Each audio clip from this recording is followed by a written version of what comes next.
नमस्कार. मागच्या सेशनमध्ये मी तुम्हाला काही एक्सेलचा डेटा दिला होता, जिथे मी तुम्हाला काही एक क्वेश्चन्स दिले होते आणि त्याचे तुम्हाला आन्सर्स फाइंड आउट करायचे होते. म्हणजे ॲटलीस्ट जे आपण शिकलोय व्ही लुकअप वगैरे, काही फॉर्म्युलेज वगैरे, ते कसे अप्लाय करायचे त्या दृष्टीने मी काही क्वेश्चन्स दिले होते.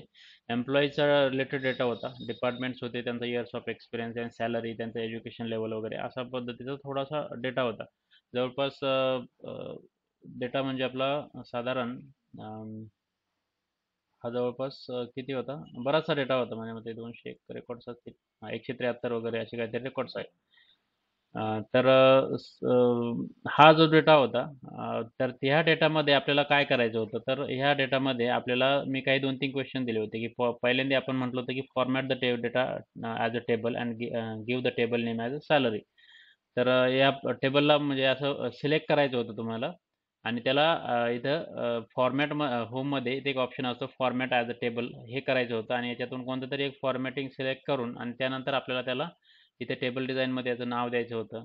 इथे फिल्टर बटन ठेवलं नसतं तरी चाललं असतं किंवा ठेवलं तरी चालेल, काही हरकत नाही. तर आता ही जी फाईल आहे ही ॲक्चुअली अतुल यांनी म्हणजे प्रिपेअर केलेली आहे आणि तीच मी तुम्हाला दाखवतो इथे आता आणि त्यांनी कसं सॉल्व्ह केलंय त्या दृष्टीने. आता इथे पहिला जो क्वेश्चन होता तो जो झालेला आहे ते फॉर्मॅट हे सिंपल होतं. त्यानंतर find the salary details of job title project manager and display it in a separate tab. आता मी सेपरेट टॅबमध्ये जॉब टायटल सर्च करण्यास सांगितली होती की प्रोजेक्ट मॅनेजर आणि आता इथं हे काय केलं होतं ना एक स्लायसर ॲड केलाय. हा स्लायसर ॲड केलाय आणि मग स्लायसरनुसार मग हे केलेलं आहे. तर असं केलं असतं तरी चाललं असतं.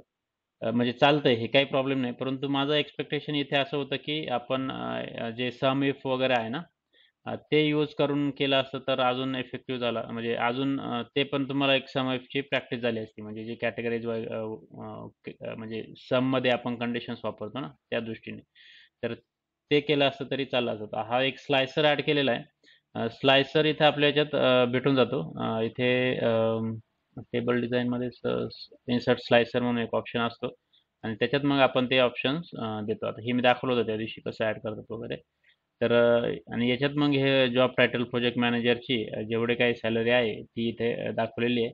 आता हा कॅटेगरी कॉलम इथं एक घेतला होता जो माझ्या मते याचा कॉपीच आहे इथे. हां, इथे third create one column as use conditional statement.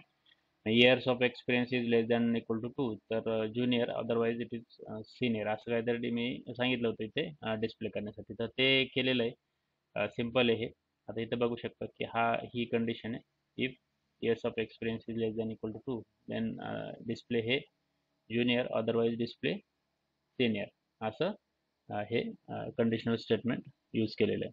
आता इथे एक सम ऑफ मेल सॅलरी ही एक हा एक क्वेश्चन होता शेवटचा की याच्यात आपल्याला कसं करायचं की आता सम जर बघितलं तर सम इफ येस आणि ही सॅलरी हे पूर्ण कॉलम आहे तो घ्यायचा आहे आणि त्यानंतर सॅलरी जेंडर म्हणजे त्याचा जो क्रायटेरिया आहे कोणता क्रायटेरिया घ्यायचा आहे तर हा जेंडर हा पूर्ण कॉलम आणि त्याच्यानंतर त्याचं मेल ही व्हॅल्यू आपल्याला इथे स्पेसिफाय करायची होती जेणेकरून त्याची पूर्ण ही सॅलरी इथे आलेली आहे. तर अशा पद्धतीने हे करायचं होतं.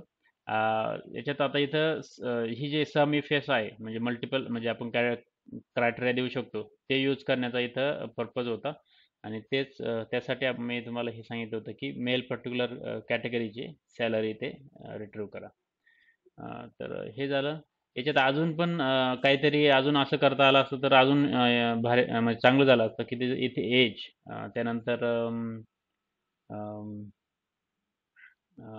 त्यांची फक्त ऑल द कॅटेगरीज म्हणजे असं आपण म्हटलं असतो की इथं जेंडर आणि त्यानंतर सॅलरी असं 3 कॉलम आपण डिस्प्ले केले असते किंवा फक्त एज आणि सॅलरी म्हणजे हा जेंडर जर नसला तरी इथे सॅलरी जर असता आणि ह्या 2 असे कॉलम इथे डिस्प्ले केले असते तरी चाललं असतं आणि त्यानुसार मग आपल्याला पूर्ण रेकॉर्ड्स कोणते आहे बाकीचे कॉलम्स पण घेतले असते तरी हरकत नाही. परंतु ठीक आहे म्हणजे टोटल सॅलरी आपल्याला काढायची होती म्हणून आपण इथे मेल एम्प्लॉईची सॅलरी इथे काढलेली.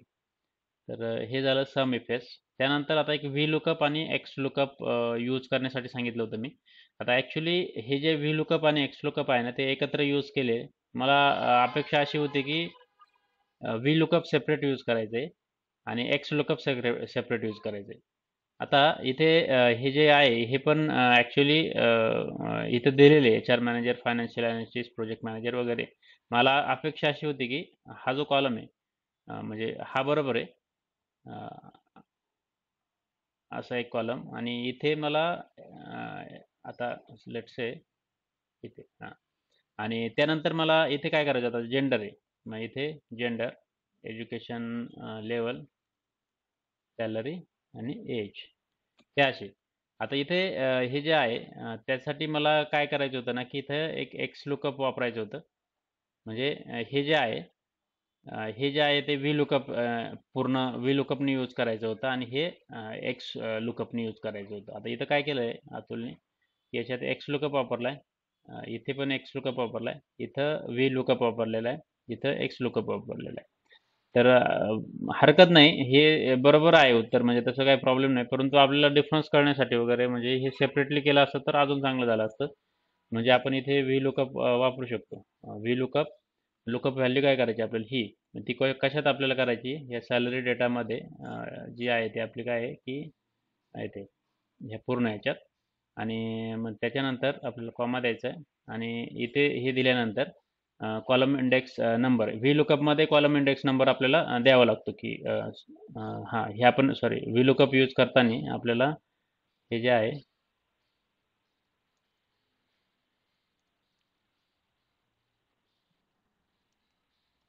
हा A3 दिलेला आहे मी.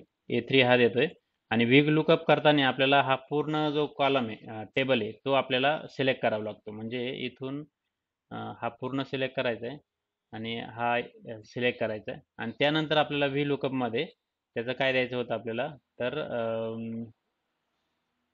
त्याची कॉलम इंडेक्स नंबर आपल्याला डिस्प्ले काय करायचं आहे आता जेंडर डिस्प्ले करायचं आहे. त्यामुळे आपल्याला काय म्हणायचं जेंडर जो आहे तो आपल्याला आहे 2 नंबरच्या व्हॅल्यू तिथे 2 नंबरला. तो इथे आपण देणार आहे आणि 2 नंबर दिल्यानंतर हां 2 आणि त्यानंतर आपल्याला इथं 0 म्हणायचं आहे. जेणेकरून आपलं आता इथे एच-आर मॅनेजर आहे का इथे?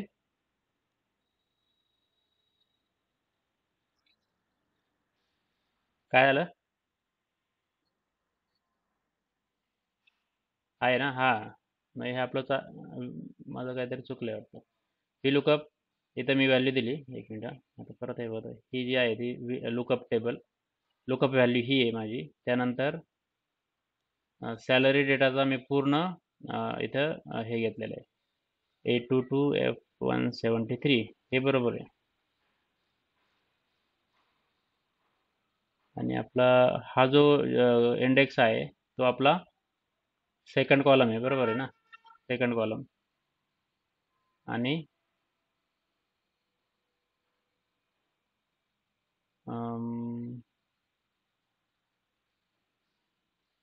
सॉरी आपल्याला डिस्प्ले काय करायचं आहे आणि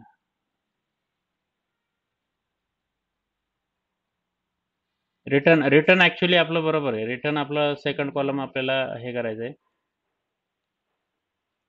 परत एकदा ट्राय करतो मी आता व्ही लुकअप ही व्हॅल्यू मला लुकअप करायची ती मी देतोय आता हा टेबल ॲरे तुम्ही पण बघा म्हणजे मी बरोबर करतोय का हा मी पूर्ण सिलेक्ट करतोय टेबल मी पूर्ण सिलेक्ट केला आहे त्यानंतर मी कॉमा देतो आणि कॉलम इंडेक्स नंबर मला कॉलम इंडेक्स नंबर कोणती द्यायची तर जी आपल्याला बेसिकली रिट्रीव्ह करायची बरोबर मग ती रिट्रीव्ह करण्यासाठी आपल्याला कॉलम इंडेक्स नंबर 1 2 3 4 हे न देता आपल्याला माझ्या मते जो जेंडर आपल्याला रिट्रीव्ह करायचं आहे त्याच्यामुळे आपल्याला हे सेकंडच द्यावं लागेल बघा म्हणजे तुम्ही पण सांगा मी चुकत असेल एखाद्या तर हां इथे आता आपल्याला हां हां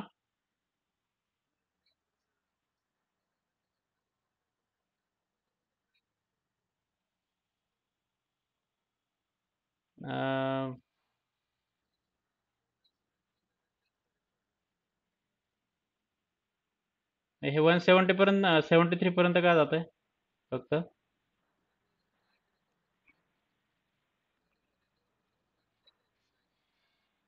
ए,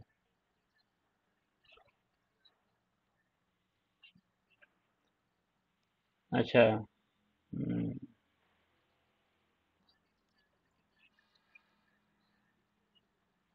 नाही मग असं फिल्टर नाही.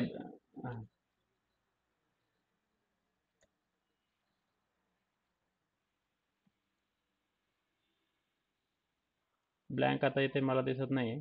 तर हा एक मिनिट बघूया. हा ठीक आहे म्हणजे कुठेतरी ते आहे रेकॉर्ड म्हणजे माझ्या मते आता नसतील. एक दोन होते ते मी डिलीट केलेले.